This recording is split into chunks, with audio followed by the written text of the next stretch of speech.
E o David, eu acho que é muito. Acho que a grande pergunta do cristão é como saber se é a voz de Deus que tá falando, né? Eu acho que é uma das grandes perguntas que eu. Passa tempo, vai tempo, é a questão. Como saber se é Deus falando? E como você soube? Porque o Senhor revelou ao seu coração que você deveria parar de fazer o que você estava fazendo, né? E começar a pregar e trabalhar realmente com isso, e ele ia ser a sua provisão. Como foi esse processo de entender, de ouvir de uma maneira mais prática para quem tá ouvindo a gente? Olha só, eu estava pensando aqui agora, enquanto você falava isso, porque normalmente quem está perdido não sabe que está, né? Então, se você... Muito bom. Normalmente quem está perdido pensa que está indo para o lugar certo, né? Por isso que ele está perdido. Uhum. Porque se ele soubesse onde ele está, ele Ele mudaria de teria rota. encontrado. Estaria encontrado. É. Verdade, isso é verdade, gente. Então, e é justamente porque há uma dificuldade de ouvir a voz de Deus por vários motivos. E talvez o principal dos motivos é porque a voz de Deus raramente combina com a nossa vontade. Então, na verdade, a gente ouve, a gente só não concorda. A gente sabe, a gente só não quer acreditar. Né? Por exemplo, quando a gente olha para Judas, o traidor, o que traiu Jesus, a Bíblia diz que ele recebe as moedas, as 30 moedas, e ele vai para a ceia com Jesus. E Jesus diz, alguém me traiu. E ele sabe que é ele. Mas ele não reconhece que ele é o traidor. Porque ele tinha uma chance de ouro de dizer, fui eu. Mas ele pergunta para Jesus, quem é? Ele sabia que era ele. Quer dizer, às vezes nós estamos perdidos, mas não reconhecemos que estamos perdidos, sabe? Então, há uma possibilidade de você ouvir um podcast como esse e você ser perdido. Estar perdido. Não Sim. ser, estar. Porque não é uma condição permanente, é uma condição de momento, talvez. E você achar que está tudo bem e não. Então, a questão chave de tudo, e talvez eu me encontro nessa função dentro do reino, é de ser o porta-voz, ou o evangelista, ou talvez o arauto, aquele que apregou em alta voz. Para quê? Para que você não precise de um momento de dor para descobrir que você está perdido. Muito bom. Eu me lembro de um filme onde um personagem mudava uma placa de... Tava assim, duas ruas e tava assim, perigo e o nome da cidade. Ele fez assim, mudou. E o perigo era porque tinha um despenhadeiro, certo? E a pessoa foi pro despenhadeiro. E ela caiu no despenhadeiro. Até uma hora que outra pessoa parou e falou assim, tá estranho isso aqui, sabe? Tá estranho. E ele olhou e viu que a placa estava virada e mudou. Ou seja, a atenção da gente também diz muito sobre o que a gente vai viver. O problema é que tem muita gente que espera cair do despenhadeiro para descobrir que estava perdido. Aconteceu comigo, por exemplo. Eu precisei despencar para descobrir que eu estava perdido. E é por isso que eu prego. Eu prego para que você não precise cair do despenhadeiro para descobrir que está perdido. Então é por isso que a palavra de Deus está aí.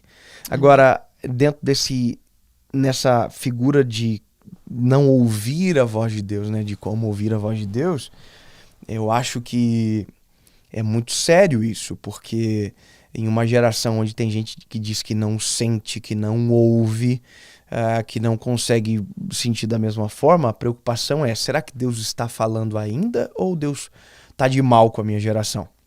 E a resposta é não. Deus não está de mal com a geração. Deus está falando, como sempre.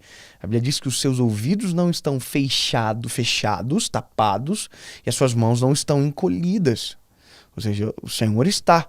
Salmo 55:17, se eu não me engano, diz, de manhã, de tarde, a meio-dia, clamarei e orarei, e ele ouvirá a minha voz. Provérbios afirma, aqueles que me amam, amo os que me amam, e os que de madrugada me buscam, me acharão. Bom, então nós temos um Deus que ouve, nós temos um Deus que responde, que será achado. Então, veja, a intenção de ouvir a voz de Deus parte do nosso coração, não da boca do Senhor. Deus está falando, Deus usa você, Deus usa eu, Deus usa quem Ele quer. Deus está usando tudo para falar com o ser humano. Deus está livrando, Deus está cuidando, e às vezes nós nos fingimos de tolo, porque ouvir a voz de Deus nos cobra um alto preço. Ouvir a voz de Deus nos cobra mudar de decisão. Ouvir a voz de Deus nos cobra a mudança. Então, peraí. Eu sei o que eu tenho que mudar. Então, talvez seja essa uma voz de Deus para você. Você tem que mudar, meu lindo. Eu prego o evangelho. O evangelho, ele é puro e ele é completo. Ele fala de uma boa nova que me alivia, que conforta o meu coração, mas ele também diz de uma renúncia, de um arrependimento e de um seguir a Jesus. Certo? Então, peraí. Você escolhe o que você vai ouvir, tudo bem. Se você quiser viver on demand com o Senhor Jesus, o problema é seu. Mas a Bíblia diz que o mesmo Deus que é refúgio, ele é uma casa permanente. E se você for olhar de uma maneira mais profunda, quando você chega em Apocalipse, você vai entender que, na verdade, a casa é você. Jesus diz, eu estou à porta e bato, aquele que ouvir a minha voz e abrir a porta, eu entrarei e farei morada. Ele está dizendo, você pode ser a minha casa permanente.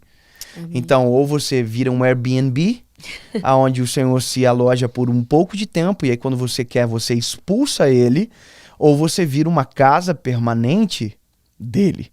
Só que para você viver uma casa permanente, algumas mudanças terão que ser feitas. E eu quero dizer que não é nem você que vai mudar, é ele de dentro para fora tirando o lixo. É isso mesmo. Sabe? Então é uma disposição. Então, peraí, Deus sempre tá falando, mas é que a gente não quer mudar.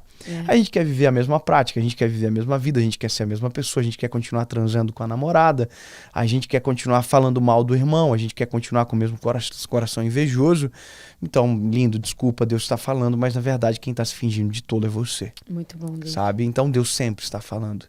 E a questão maior nossa é purificar o nosso coração para que essa voz seja limpa. Sabe? Tem um nome que é clear like a crystal. É uma expressão americana, né, que usa, que é limpa como um cristal, né? É, perfeito. Você vai ver a translucidez disso tudo. E os momentos que Deus mais falou comigo foi justamente quando eu rasguei o coração, sabe? Dizer, Jesus, eu preciso de socorro. Eu falei agora, eu acabei de dizer, olha, eu pedi perdão pro Senhor, eu purifiquei o meu coração. Purifiquei não, porque eu não sou capaz de fazer isso sozinho, mas eu pedi para que o Senhor o fizesse. E foi aonde eu ouvi a voz de Deus. E todos os momentos da minha vida com o Senhor são exatamente assim. Aonde meu coração está acessível. Não está com a porta trancada. Entendeu? Entendi. É muito bom isso, Dave. É isso. A gente às vezes terceiriza muito a voz de Deus, né? Muito. A gente quer ouvir a voz de Deus, mas não quer a opinião de Deus na voz, né? Então, muito bom. É um perigo muito grande isso. E esse momento da sua vida, assim, que você tava ouvindo a voz do Senhor, tipo, falando pra você, larga essas coisas e começa a pregar e tudo mais, você sentia, tipo... você sabia que Deus estava falando, né? Porque a gente sabe. Sim, sabe. Não adianta, que não a gente adianta. Sabe. A gente sabe. Mas você deu uma... Tipo, como foi isso pra você? Óbvio. Quer ver? Eu vou contar um testemunho bem rapidinho, uma história muito engraçada. Quando eu comecei a pregar, eu queria pregar. Então eu sou um pregador agora. Então o Senhor falou que eu sou um pregador, eu sou um pregador. Né? Vou fazer agenda. Aquela coisa de itinerante, né? E... eu tinha vontade de pregar num lugar, que era na Lagoinha de Belo Horizonte. Eu acho que todo mundo tem vontade de pregar lá um dia pelo Marco, que tem aquele altar, pelo próprio pastor Márcio Faladão, que eu amo ele. Se um dia ele vê isso, eu amo você. Isso é uma bênção. É uma referência para nossa geração de constância. Eu acho que isso é a coisa mais extraordinária que um homem de Deus pode ter. Ser constante e irrepreensível, que é o que ele representa. Uau, amém. Não tem polêmica, né? Que você vai falar do mal do homem? Falar mal o quê? Não tem polêmica. Só se você quiser inventar. E vamos ter que fazer igual fizeram com o Daniel.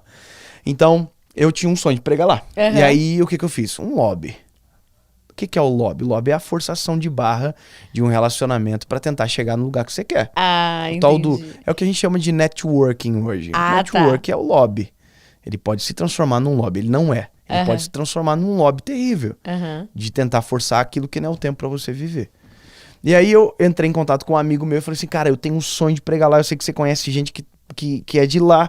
Me ajuda. E aí ele falou, vou te ajudar. E durante alguns dias ele ficou tentando. Tentou, fez contato aqui e lá. E um dia ele me ligou. Eu morava na época numa kitnet lá no bairro Boemerwald da minha cidade, Joinville. E eu morava lá e eu recebi uma ligação dele. Eu me lembro que eu tava na sala, só tinha 2 cômodos, eu tava na sala. E aí ele ligou e eu fui pro quarto. E aí, pra ouvir. Bem, ele falou, cara, eu consegui, você vai pregar na Lagoinha, mas não é na de Belo Horizonte, é na de Acesso. Eu não vou falar o nome pra não ficar chato agora, mas é de Acesso.